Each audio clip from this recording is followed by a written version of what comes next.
নিপুণ আপু ছাড়া আসলে নির্বাচন জমে না। নিপুণ আপু অনেক ভালো আছে আলহামদুলিল্লাহ, যেহেতু সে নিপুণ আক্তার, সবাই তাকে অনেক ভালোবাসে, সে একটা ভালোবাসার পাত্র। সবাই বলছে যে নিপুণ ছাড়া আসলে নির্বাচন জমে না।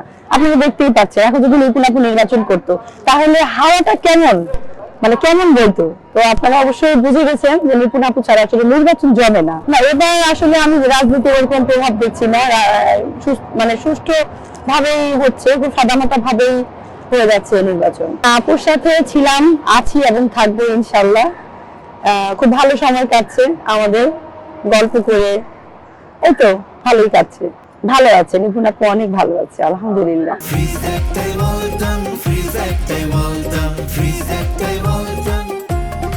জায়েদ খানের আমলে তো জায়েদ খান এই শিল্পীদের, যারা যোগ্য শিল্পী, তাদের 184 জনের সদস্যপদ বাতিল করেছিল এবং আমরা অনেক আন্দোলন, মানববন্ধন, অনেক কিছু করেছিলাম।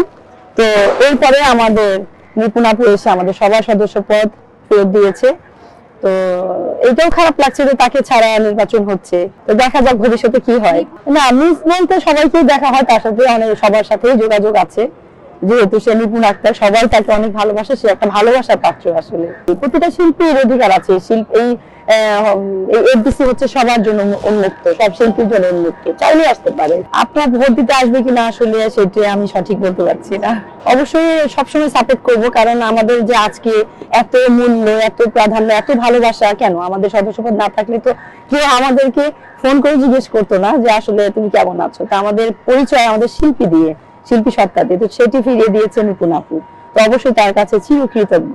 এবার আসলে মনে হয়নি যে এই নির্বাচন আমি করব, কারণ সবকিছুর একটা ভ্যালু থাকে। আমার কাছে তেমন মনে হয়নি যে আমি নির্বাচন করার মতো।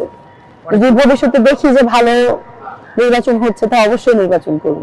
আমাদের সময় তো আমরা অনেক হয়রানি হয়েছি নির্বাচনের সময়।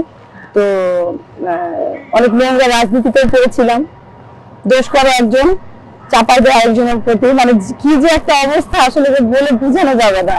ক্যামেরার সামনে অনেক মেয়েরা রাজনীতিতে করেছিলাম, যেগুলো আসলে আমি, বিশেষ করে আমি আসলে আমার মানে আমি ইউজ টু না। তো এগুলো দেখে আমি অবাক হয়েছিলাম যে আসলে কিভাবে সম্ভব, বাইরের জগতে তো এমন না, তাহলে এই চলচ্চিত্রে এমন কেন। আমি তো থ্রেটের মধ্যেই আছি, সেই জায়েদ খানের সাথে যখন থেকে আন্দোলন করেছি, মানে সংগ্রাম করেছি আমাদের সদস্য পদের জন্য, তখন থেকে আমি তো থ্রেটের উপরেই আছি। আমার এই হবে, আমার সেই হবে, আমি বাঁচবো না, কত কিছু।